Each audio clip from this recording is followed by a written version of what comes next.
Matter म्हणजे द्रव्य, हे थोडंसं मला उलटं शिकवायला आवडेल.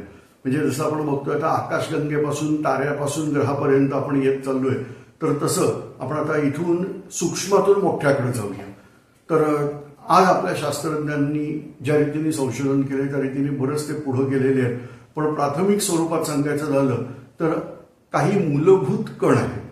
जसं एक आहे त्याचं नाव आहे प्रोटॉन, दुसरं आहे त्याचं नाव आहे न्यूट्रॉन आणि तिसरं आहे त्याचं नाव आहे इलेक्ट्रॉन. आता काही जण म्हणतात असे 30 वेगवेगळे कण आहेत वगैरे, पण आता आपण फक्त या 3 मूलभूत कणांवरती बघूया. तर मूलभूत कण जो आहे तो आहे प्रोटॉन, ज्याच्यावर धनप्रभार आहे. न्यूट्रॉन हा कोणताही प्रभार विरहित आहे.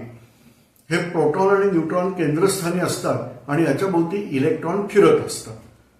ही सोप्यात सोपी गोष्ट अणूबद्दलची.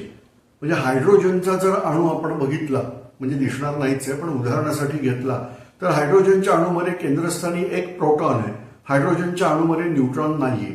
त्यामुळे एक प्रोटॉन आहे, त्याच्याभोवती एक इलेक्ट्रॉन फिरतो. इतका सोप्पा अणू.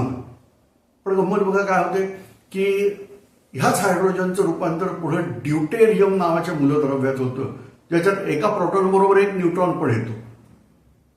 म्हणजे केंद्रस्थानी आता एक प्रोटॉन आहे, एक न्यूट्रॉन आहे आणि त्याच्याभोवती इलेक्ट्रॉन फिरतो.